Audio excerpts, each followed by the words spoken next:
Our title is Who's Researching and Who's Innovating. In your programme, this is advertised for half an hour. I'm going to pull some chairman's prerogative on this. We're followed by lunch break, so we can, if we've got a good set of questions emerging, then we can keep it going a little bit longer. Okay, so we'll go beyond our half an hour. For those of you who haven't been to any of the seminars yet, you're probably you're looking for a set of notes to take away. There aren't any. We're trying to go paper-free, but we haven't quite got there yet. What you need to do, in your event bag, you'll have a Bud the Spud. Okay, Bud the Spud has the microsite that we've put together for the event on the back. All of the presentations are on that microsite. Okay, so you can, once you get home, or when you're stuck in the Sheffield traffic jam, I can't say this bit, but you can have a look at those presentations later, okay? So just to illustrate, just to give you a bit of a paint a picture for what we're trying to do in this session, naturally for AHDB, certainly for AHDB potatoes, about half of our resource, half of our levy is spent within the technical area on either research and development or knowledge exchange, okay? And normally at these events, that's the area we focus on. But I think what we've come to realise, actually, is we're just a tiny part of that research landscape. And there's a lot of funding in support of the potato industry and agriculture at large, coming from all sorts of different sources. We've got Scottish Government, we've got Innovate UK, BBSRC, NERC, the list goes on. And sometimes it's difficult to sort of plot a course through all of that. And it's not achievable in an hour. But what we're going to attempt to do today is just give you a snapshot of what else is going on in the research arena for the benefit of the potato industry. Okay, and we're going to do that in three ways. So we've got three speakers. Ian Toth from the James Hutton Institute is going to kick us off, just talking through some of the technologies, some of the developments, lots of plant pathology in there, how we are now capitalising on that. That tax is essentially a tax spend, isn't it?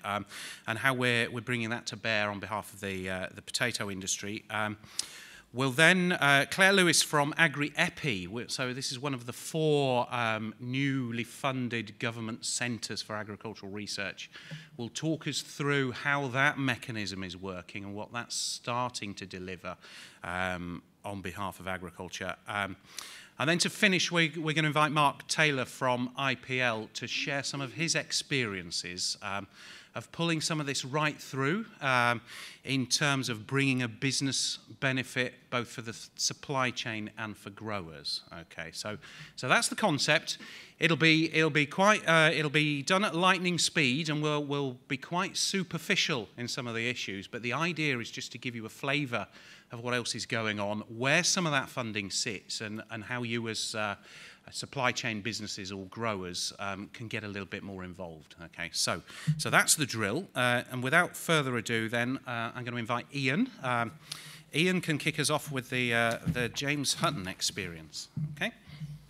Thank you, Rob, and it's great to be here. We've got 10 minutes, which is not very long. I was asked to speak about bacteria. Who's researching, who's innovating in bacteria? People that know me know that I'm going to focus on blackleg because there's more than 10 minutes to talk about that. So let's kick off. What I want to do is show you that the work that we do on blackleg in the UK is not the only work that is taking place worldwide. And every 4 years, we have an international Pectobacterium and Dickeya meeting, which has about 60 researchers from around the world, people from all over the world. This is an event that kicked off actually at the James Hutton Institute in 2006. And since then, about every 4 years, it's been somewhere else in the world. And the different places where it takes place in the world, you can see just how many people around the world are interested in this subject. That's a main event that takes place regularly, but there are also lots of ad hoc events. 2 weeks ago, myself and colleagues from SASA in Edinburgh were at an event in the US, in the state of Maine, which is, as you can see from the picture, is the top right, where a lot of the seed production takes place. In the US, they've got some real issues with Dickeya dianthicula, and blackleg disease that are causing a lot of losses with potato. So this was a meeting drawn together by agronomists that had 170 people. I think it's the biggest meeting dedicated to blackleg that there's ever been in the past. So it just shows just how topical blackleg is at present. People from 22 out of the 51 states, so half of all the states in the US were present at this meeting. And it was very, very informative. For, there's a slide missing, but for Europe, we have a meeting called a Eufresco meeting. This takes place every year, and it has all the people researching blackleg from around Europe. We are in our 8th year. Funding finishes next year, but we've already said we're going to continue this into the future. Mainly academics, but there are a small number of commercial people, and commercial people are always welcome to attend any of the events that we run. This meeting was only 3 weeks ago in Sasa, up in Edinburgh, and it had 30 or 40 researchers from Europe with an increasing number of people from around the world. And the point of telling you all this is that the AHDB funded research, which is very, very important to us, and actually I would say is one of the core areas of funding, even internationally, but there are lots of other people interested and lots of other people feeding in to this knowledge. So in terms of UK, we have in the past had a number of projects related to blackleg. We've just completed one, an AHDB Scottish Government funded project, with the following partners, ourselves from the Hutton, with FERA, SRUC, SASA, and actually Sutton Bridge comes into a later project because recently we got 2 more projects, one Scottish Government funded for 2 years and a new one, AHDB Scottish Government funded for 3 years, and these 5 partners are involved in doing that research. One of the very, very important things about the new AHDB project is that, as well as the academic partners, it has 9 commercial partners. These are people we've worked with before, but also people that we haven't worked with before. And the input of these people, both the intellectual input, the knowledge that they have, and in helping us with field experiments and preparation is very, very important. So we really look forward to working with them over the next 3 years. Very, very briefly, the new project, the first project, Scottish Government funded project, is looking at the value of roguing in disease management, looking at the balance between seed-borne and environmental sources of contamination. We're trying to develop improved genomic-based fingerprinting for strains. That means that if we understand the DNA within the strains, we can very, very precisely fingerprint strains and therefore follow them through the production process. And also to look at the effectiveness of roguing on reducing disease incidence.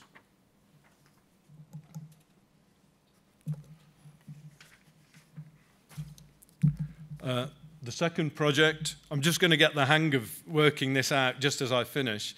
I've just realised that my slides are on the back as well as on the front, which has helped a lot, saving paper. The second project, AHDB-funded project, is looking to identify the major routes of initial contamination of high-grade seed, the importance of air versus soil. If we can understand that, we can try to develop methods to reduce it. To establish best practice to achieve a reduction in tuber bacterial levels, particularly through appropriate ventilation in storage, through handling, grading and transport, and particularly the point at which your stocks come out of storage and they go back into the field and what's happening exactly between that time.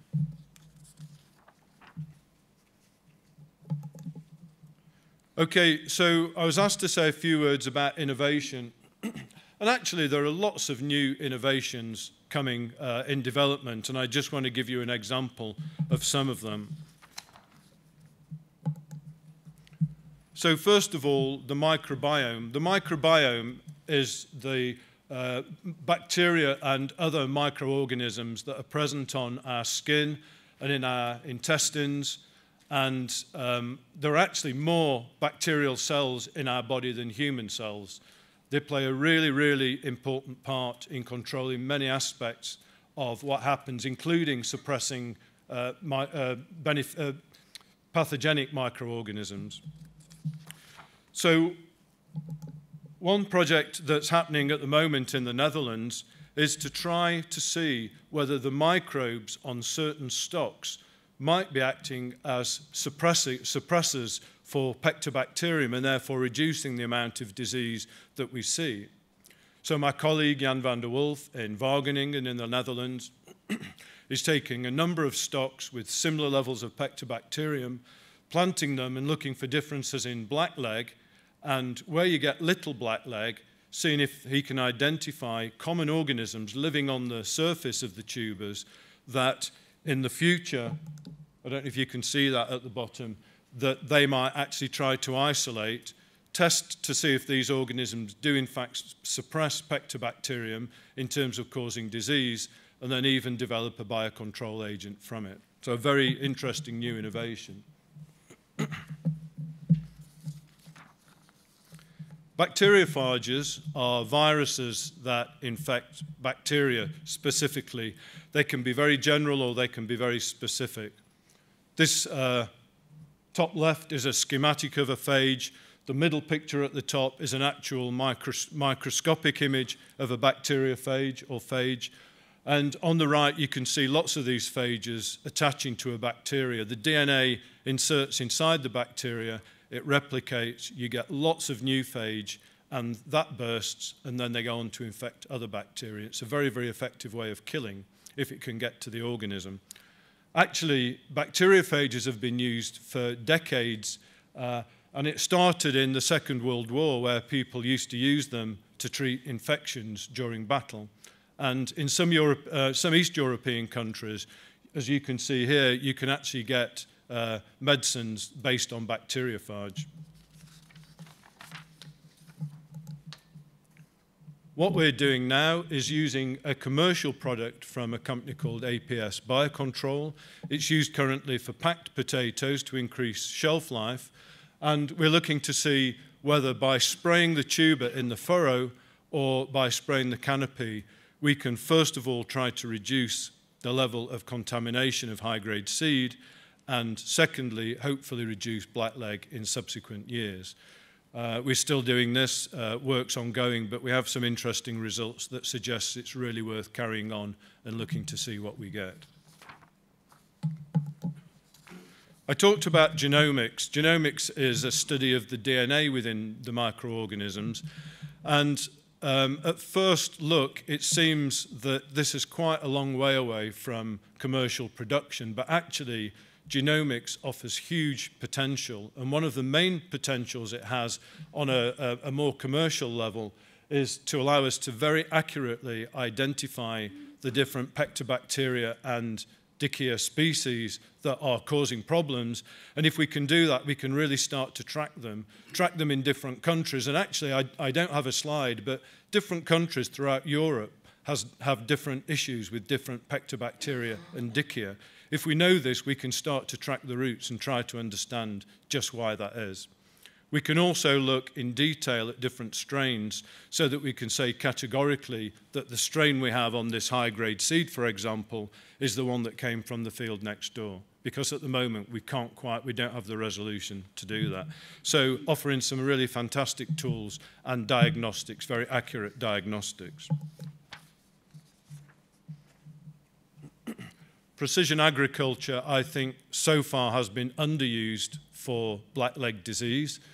We've started work with a guy called Simon Gibson-Poole in SRUC, who came along to our potatoes in practice trial last August, where we had a trial that showed signs of blackleg, as you can see, and using different types of light, he can take photographs by flying over with drones and actually identify where blackleg plants are.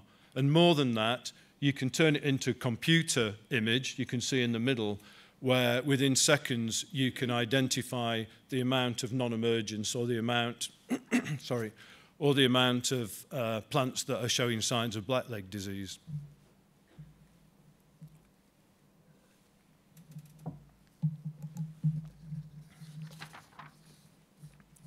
So not everything has to be high tech. Another thing that we want to do this year, working on the new AHDB project, is to try the use of polytunnels for the first generation seed to see whether we can reduce contamination in that seed by anything coming through the air.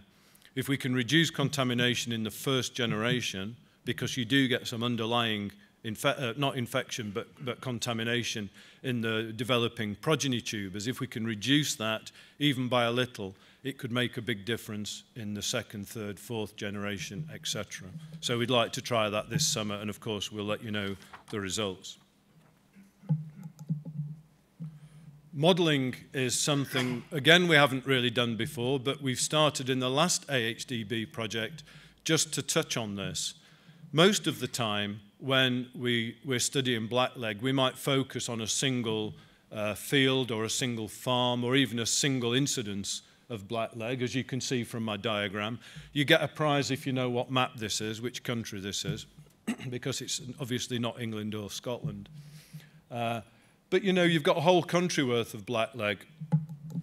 And thanks to something called the SPUDS database, this is a Scottish government database where they capture all the information from around Scotland based on crop inspections.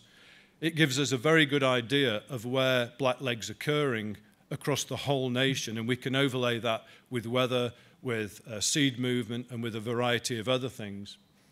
What we might expect to see is that the incidence of blackleg is fairly random in its nature. What we actually see is that it's not random at all, but you get clusters, and you get clusters proved by the mathematical equation, which, to be honest, I don't understand, but our modelers do. These clusters are between 15 and 25 kilometers in diameter, and we have no idea at present why these clusters occur. If we could understand this clustering, it could really help us to understand what's happening in terms of the production process. And this is an example of some real data, which I really don't have time to go into. This is Scotland now. This is 3 different years. And just as an example, if you take the black spots that you can see, the big black spots are clusters where you have between 80% and 100% of these stocks within that cluster showing some signs of blackleg, even if it's one plant. What you can see from this is that over the 3 years, these black spots are moving around. They're not in the same place all the time, suggesting already, just from this initial data, that it seems that blackleg isn't something that's inherent to a certain area. It's something that is occurring in different places in different years for factors we don't yet know.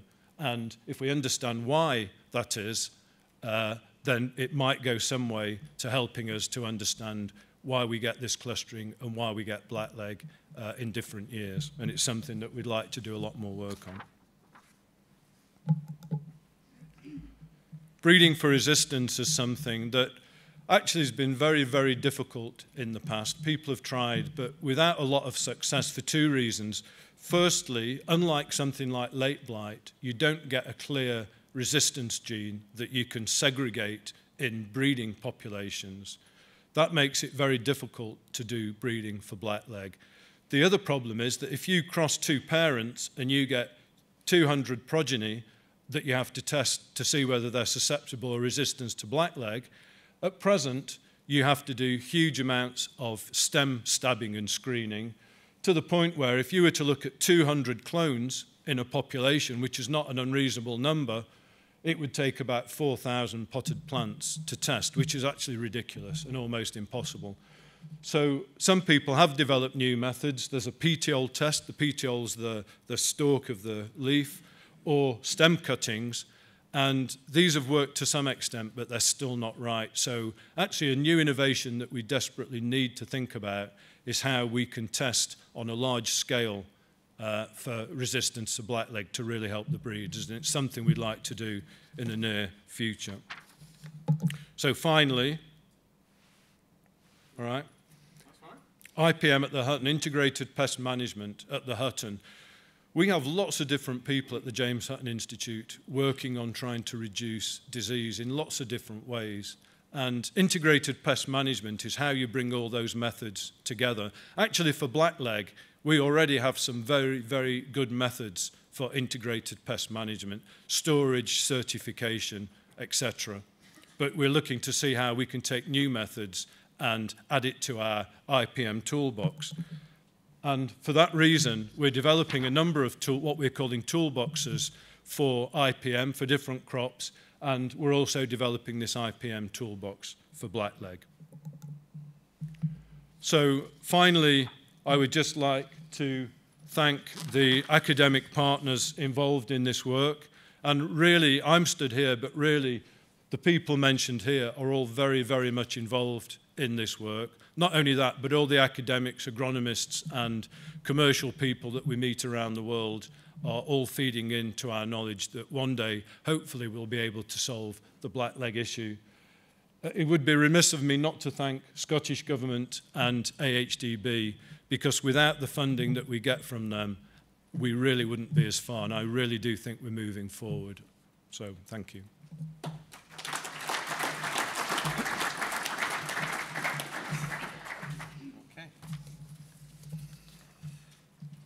Well, thank you very much, Ian. What we're going to do, folks, we're going to hold the questions. We're going to have a panel session at the end. Okay, so what we'll do at this stage is we'll go straight into Claire's presentation and learn a little bit more about Agri-EPI. Okay, so thank you. So hello, I'm Claire Lewis, representing Agri-EPI today.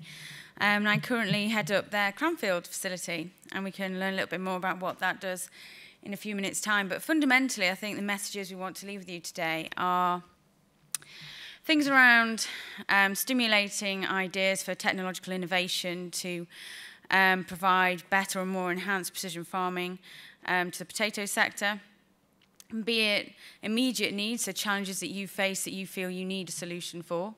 We can help facilitate how those things happen, or blue sky thinking, so what would the ultimate look like? Because that is the area we work in, near to market and very, very far from market in terms of agriculture technologies and innovation. So I'm going to take you through quite briefly who Agri-EPI is and what we're about, and then move on just to a couple of examples of technologies which may help stimulate some thought in this space for potatoes. So, Agri-EPI, it is one of the 4 agriculture centres of excellence in the UK, funded by the government. Our specific remit is precision farming technologies for agriculture. Our skill set is very complementary to our sister companies. So Agrimetrics operates in the space of big data, integrating that together to provide centralised insight. CHAP, research and development in crop health and protection, and CL, exactly the same, but in the livestock species. So as I was saying, what is our role and remit? It is around R&D, but it is about being very, very market-led. So our R&D does focus on adapting or bringing together technologies from other industries and seeing how they can be applied quickly and specifically to challenges in agriculture. For example, we do have connections into the autonomous space sector, and it's amazing what devices they have which could deliver great value and insight for agriculture. We also have the ability to deliver training and demonstrations in our hubs. So we have specific facilities, anything from workshops with technologies within them that you can go and play with, to training as to how to use them. And we can do that for growers, farmers, packers in the UK, but also overseas. But fundamentally, again, it is all about precision farming and engineering, with the goal of driving productivity, efficiency, improved quality, less waste from the ground up in the food supply chain. So we do have a huge network of excellence. We have a national coverage, so as I was saying, we'll come on to these shortly. 3 hubs, which are specifically dedicated to driving these technologies forward. We have a lot of organisations that are members of Agri-EPI. So we have reached about 120 commercial organisations up and down the food supply chain, anything from agri-supply to agri-techs to food retailers. And I think that what that shows is that there is a huge level of interest in this space as we move forward into an age of increasing pressure and the need to be able to deliver the best product all the time at the right price and the right quality. So that's just a map of our hubs. Oh, keep clicking. So this is just a little bit more about what our innovation hubs do. And they are all based on academic institutions. So we have one at Harper Adams, that's newly opened. We have one at Cranfield, which focuses on crops and crop technology. And we also have a base at SRUC. So like I was saying, we do have a very, very large membership. And this is very, very varied. And I think it's a great place or something to be part of to help bring the real industry knowledge and industry thoughts and challenges to help steer research and development in the right way for technology development. Okay, a lot of information. This is just an example of some of our members. As you can see, it is highly, highly varied and provides a great network for us all to be part of. Oh. But I think one of the critical things for us, or one of the most unique things, is our network of satellite farms. So these are farms that volunteer to be part of this network, and they provide a very unique kind of commercial trial facility for new technologies. So what happens is that a farmer may volunteer to be part of this, and we talk to them about their challenges, what technologies they have, what challenges they have, and then we look to match technologies to those challenges. We fund that, and on that we also seek to drive the best in insight from those technologies, so bringing together the information that those technologies provide to provide real insight to farmers to help them make the best decisions. Currently we have, it says 22 member farms on there, but it's growing really, really quickly. So I think we're upwards of 40 now, and we're looking to extend that overseas as well. And I think what that will do is provide that comparison and benchmark and help facilitate knowledge transfer across multiple geographies. And just building on the whole data piece and technology, so we all know that there's probably we're developing technologies to deal with almost every challenge you can think of, but they all host data, and it is very difficult to optimize the use of that technology if we're looking at lots of bits of siloed, fragmented data. You're supposed to look at it all yourselves and then simulate it in your own head and go, da-da, this is the answer. So what we're looking to do to add value to what we do is build our own data platform on top of that, which brings together the data from those technologies, assimilates it, analyzes it, models it, and provide you with the useful insight. Just for examples, these are some of the things we're working on currently. So a lot of it is about, in the crop space, imaging.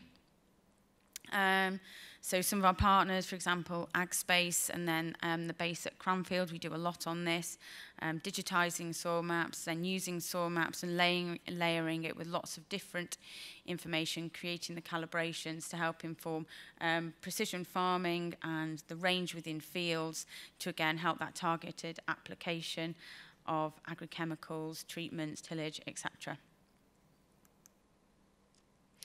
So in terms of trying to make it more real and not be so general, we thought we'd just take a quick look at the potato market at a very light level.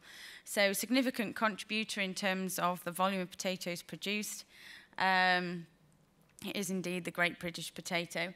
But it isn't without its own challenges. So we'll all be aware of changing consumer buying habits. They're becoming much more savvy and flexible with what they eat, when they eat it, and things like that. Waste is a huge, huge problem, I guess, in the potato sector as well. And where we have waste, we've got cost and loss of profit and things like that. Very volatile marketplace. So if you track the potato price and everything over the last few years, it is volatile. And a rapidly changing retail environment. I used to work in it, thumbs up. And yeah, it is a challenging place, and they're faced with all the same challenges you are. So by using technology and innovation to help overcome those, we all become much more resilient, helping to reduce waste, helping us to ride out the storms of the volatile marketplace and respond to those changing consumer habits much better. So on the back of that, our Cranfields facility is probably the most relevant to this sector. And we have several facilities there whereby we can conduct research which is quite unique. So it's the in-between space between lab-based, tiny, very microscopic research to large commercial scale research. And I think the challenges we've found historically is that there isn't anything that bridges the gap. So you go from lab to, I'm going to shove this across 100 acres and see what happens. Big risk. So what we're trying to do is bridge the gap. So we go from lab to reasonable scale to full farm commercial scale. And we have facilities to enable that, be it through our soil lane or our more commercial size soil testing boxes. In addition to that, we have a very unique gantry, and that's present in a ginormous greenhouse. The gantry runs up and down the greenhouse. It can take 3D images of plants. So what we can do in there is control and specify the environment, what it's grown, the treatments and everything, and understand in a lot of detail how that plant is responding to it.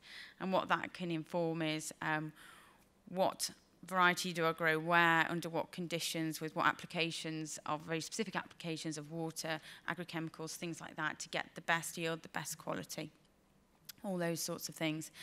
Those images there are just some examples of the 3D images. It's a lettuce, this one down in the bottom left as you're looking at it. And other ideas that we have, so how about we could get under the bonnet of the potato plant, effectively. So it's a tuber, like I need to tell you that. And obviously we can see it at a canopy level, but what can we understand from the tuber itself when we can't actually see it? And this is an area we've been looking at in terms of imagery to be able to look under the surface of the soil, to understand what's being grown there, and the rate of growth, the size of the tubers, things like that. And then when it comes out of the ground as a potato, can we look under the skin and understand what's going on inside of the potato? We'll all be familiar with the black heart problem. I was very familiar with it in supermarkets, and the customers used to bring it back and say, I found this black goo in the middle of our potato. So anything that we can do to help prevent that from happening or better understand what's causing it, how we control it, I think has got to be a good step forward. Again, just building on the imaging angle, skin defects, things like that, so on the surface of the potato. Again, developing the technologies that are already there, calibrating them to better visualize or enable visualization of these things that we can't see with the naked eye.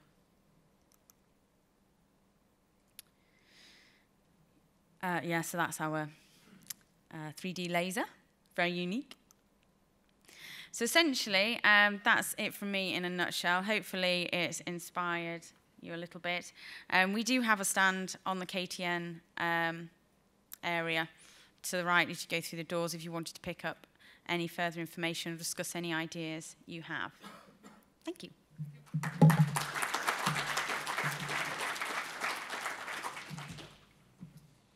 Well, thank you very much, Claire. That sounds like one crazy train set you've got there, so that's fascinating stuff. At the end of all of this, though, we've got to make some commercial sense of it all. We've got to bring it all to life. We've got to make a profit.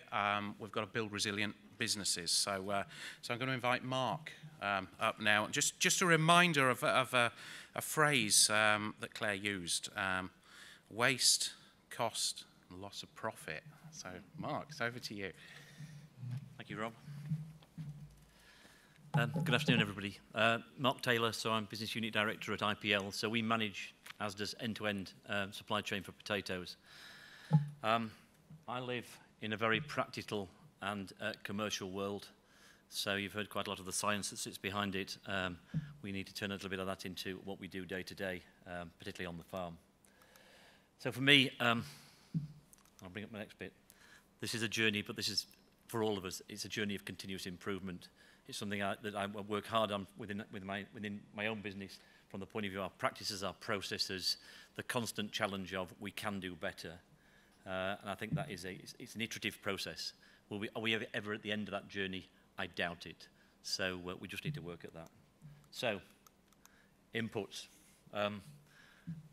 Complex interaction between inputs. A quite simple output for me, and it is about working smarter, not harder in this whole sort of equation, and I'll come on to in a second, which is a practical project of how we put some of this into work, into play this year. It was about, the context was who's innovating, who's researching. I think we're just doing a little bit of application, which is where we sit.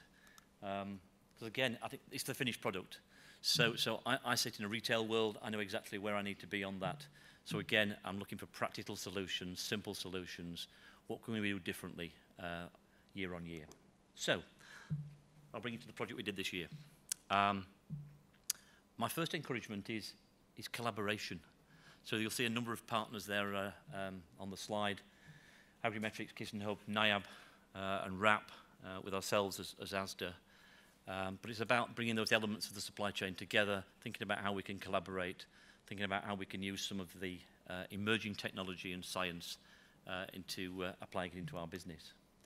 So what do we do? And this is with our friends at Kissan Hub. We started looking at the interactive tool as regards to what can we use on the farm. This for me it's not about extra work. A lot of what we were capturing was work we were currently doing, but collecting it in a smarter way.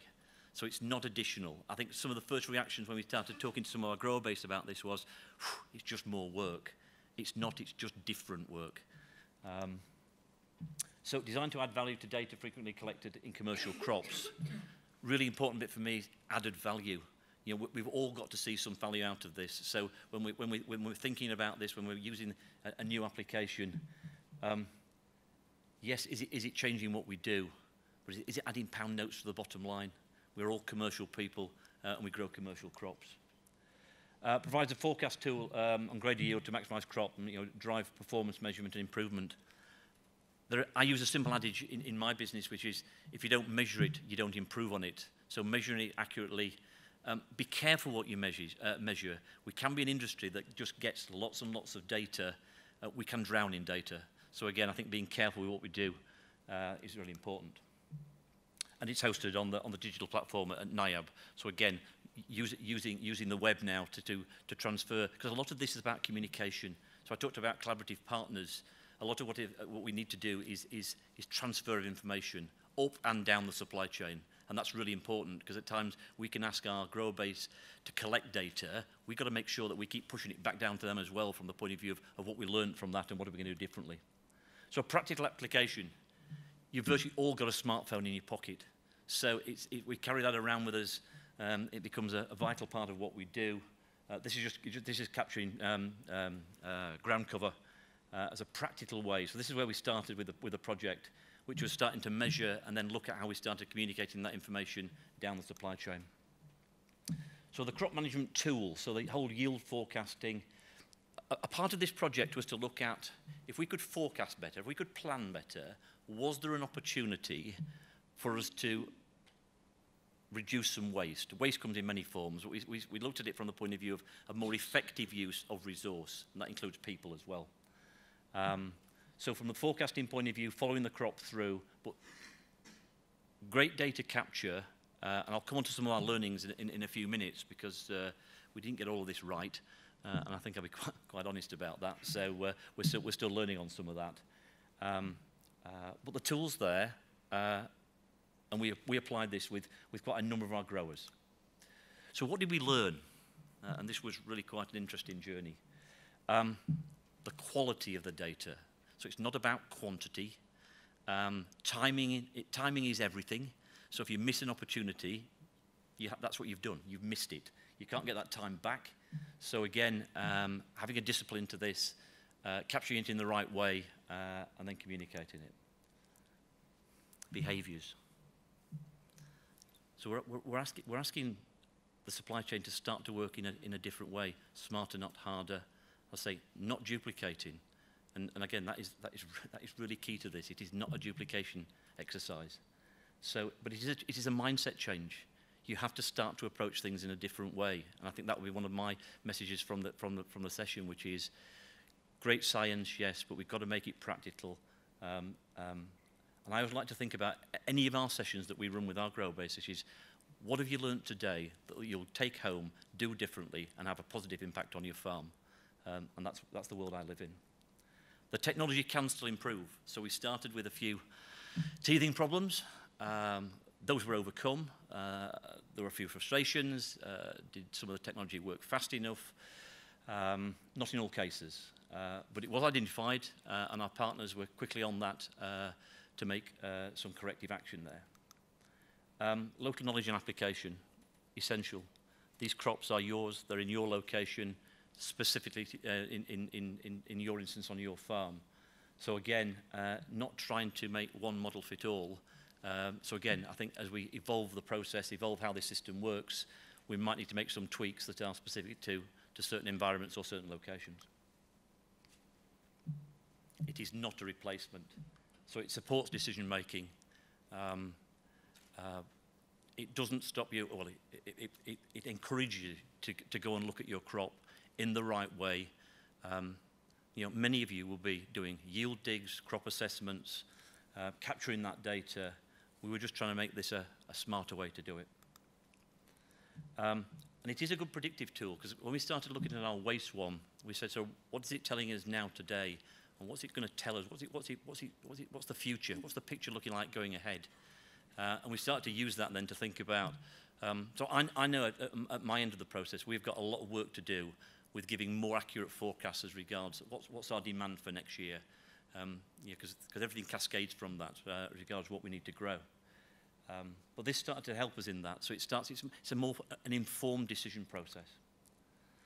Funding and benefits. So we got some support from RAP in this. They were interested to look at certain elements of this. I think a lot of these projects have to become self-funding as we go forward, primarily driven by their benefits.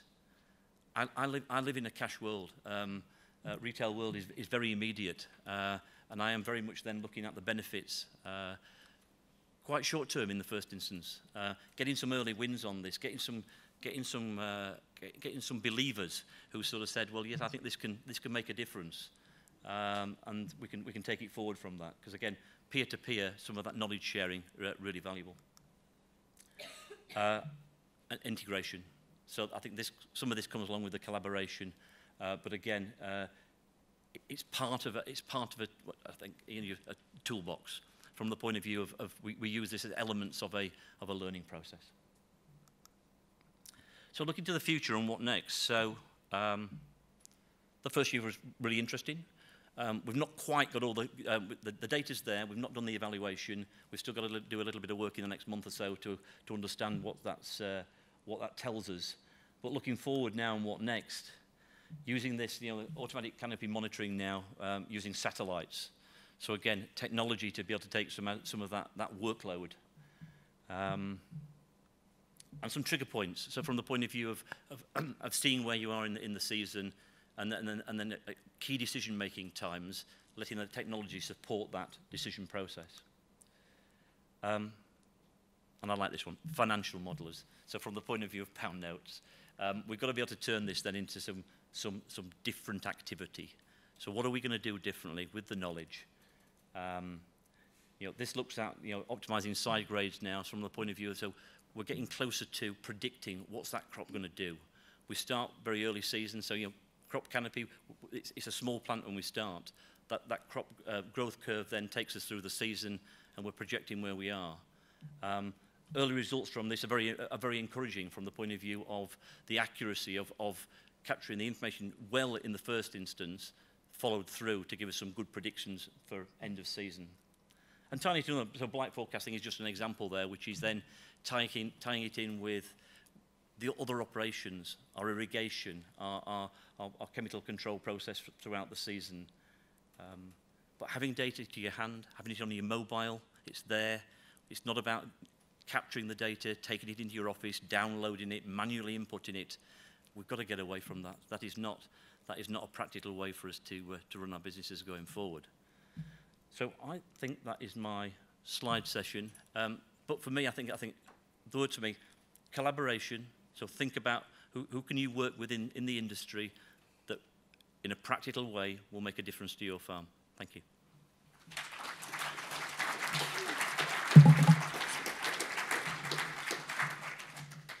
Thank you very much, Mark. Now, if I can ask our other speakers to come and join us on the top table. We've got 15 minutes for questions. We've done a great journey, I realise, from seed to consumer in this session, which was unplanned but canny. We've broken an event record. We've got through 46 minutes and we haven't mentioned Brexit.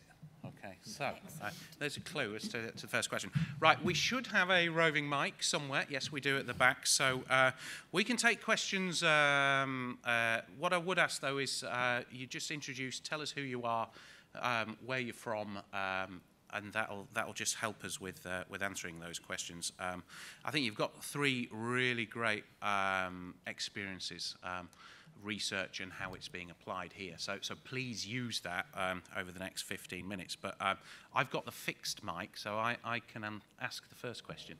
And it is a Brexit one. We spent a long time yesterday during our Brexit session. We were talking about the growing issue the potato industry is going to see around labour. Okay. In particular, the lack of European labour working within GB in the future. So what I'd like to just understand is for each of you, based on the experiences you've shared today, is where you see the labour solution coming from within the research agenda. So Claire, you're nearest. So lucky me. Indeed. So I guess Brexit. Big topic of discussion and unlikely to go away, and labour is an issue. I'm from a farming background originally, and I think there's 2 things I think that technology can do. And one thing is it can reduce some of the labour need, and we can better target labour, so we perhaps don't need as many people, and we'll be better informed to help target where people go and what they do. And the other thing is one of the reasons I didn't go back to the family farm, one, because I was shunted off because I've got an older sister. And the other reason was because the industry or agriculture industry is quite a life and time consuming world. You've got to be totally committed to your farm, and quite rightly so.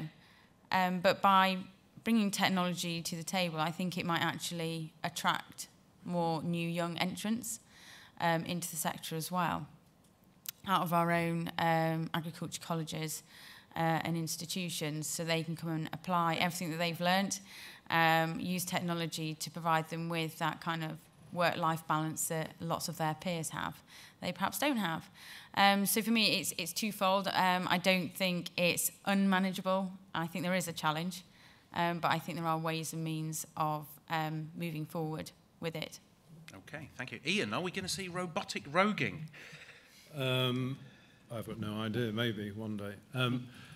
In terms of research, I don't think Brexit's going to make any difference at all. I think that we get a lot of money from Europe for European research funding that helps to bring over lots of bright young scientists from Europe. I suspect that in the future there are going to be mechanisms that make sure that still happen. But in terms of, I think when we talk about Brexit, we have to remember that we're still in Europe, even if we're not part of the European Union. And scientists in Europe are still going to be there, and people collaborate whether we have a European Union or whether we just have Europe. So I really don't see it being a big issue in terms of science, at least. Okay, and Mark, you had workforce and applicability of systems 3 or 4 times in your presentation. Yeah. So over the years, I've quite enjoyed employing people. I think the future for me is I will have fewer people, better qualified, better skilled. So for me, in my part of the industry, it's about automation, which is quite sad in some ways. We will take people out of our business. We will employ fewer people. That's top line. Okay, thank you. Right, so do we have any hands? Do we have any questions? Yes, we have one over here. Catherine. Thank you. I'm Catherine Lambourne from AHDB. I've got a question for Claire. What kind of resources do you think the Agri-EPI Centre has got for growers that they can access on a regular basis? Because I think you've got a really good set of resource and information there. It'd be really interesting, I think, for growers to understand how they can tap into that and what uses they can make of it.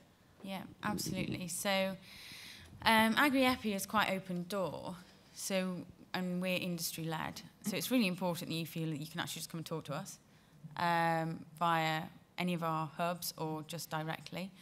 And then in terms of the resource itself, through our satellite farms, we do have the capability to host farmer workshops, farmer meetings on those. So they're fully enabled with, it's not amazing, it's a shipping container. But we've put tables and chairs in them, they've got teleconference facilities, things like that, for people to use. So be it an AHDB-led workshop or you want to create your own, then we have those facilities as well. And the teleconference facilities allows, people or farmers to join from multiple geographies.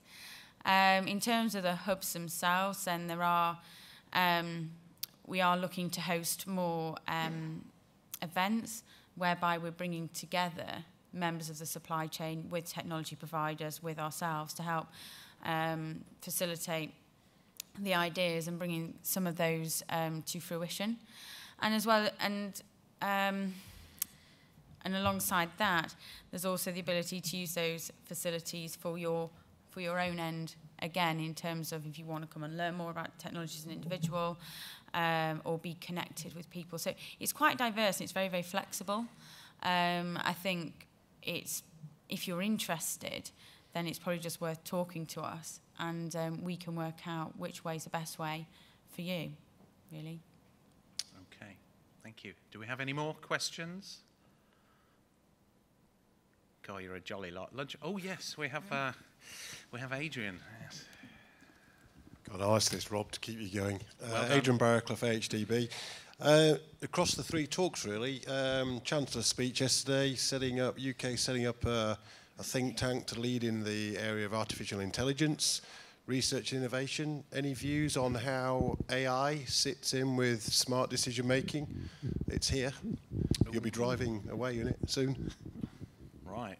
AI. Who wants to take that one on? I can maybe say a very quick thing. And I mean, basically, the more we move towards data, and the more we move towards technology and data generation, then AI's got a bigger and bigger role.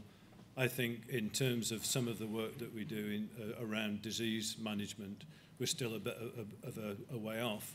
But Mark's already given an example of where technology is starting to become very useful for that. And I think AI has got a future. I think it's still a little bit early, but Mark's shown, I think, that and others have shown that that's the sort of thing that in the future is going to be quite more and more useful. Okay. So in terms of agriculture as a target for AI, it's a really big one. And so in my career so far, I have had to work with different IT providers, technology companies, and people with doing artificial intelligence. And it's gone on in lots and lots of other industries to inform everything that they do. And agriculture is an untapped but fascinating opportunity for data scientists and those that are experts in the field of AI. And through the proliferation of technologies and the continual development of them, and then the production of heaps and heaps of data, and then the need to understand cause and effect, prediction profiling, modelling, things like that to drive all the things we need to as a sector in terms of a profitable product, the right quality, at the right price, at the right time, at the right grade, all this sort of stuff, combined with all of our Earth observation information, then I think it's probably going to be a no-brainer for the sector. But I think we're going to get, hopefully, some really good offerings from other industries that have already done it to help facilitate how it happens. Okay. Mark, anything?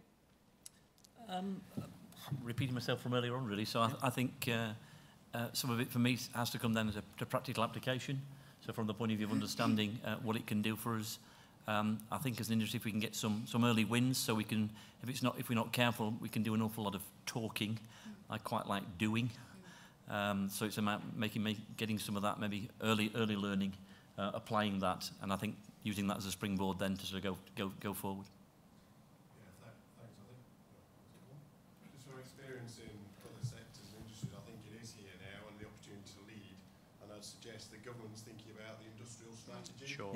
Yeah. And Mark, you mentioned collaboration. Actually, is a real policy opportunity for funding to get the agri-tech strategy and secure funding as part of the next round next year to get ahead. Okay. Yeah, some sage advice there. We've time for one last question. Anyone?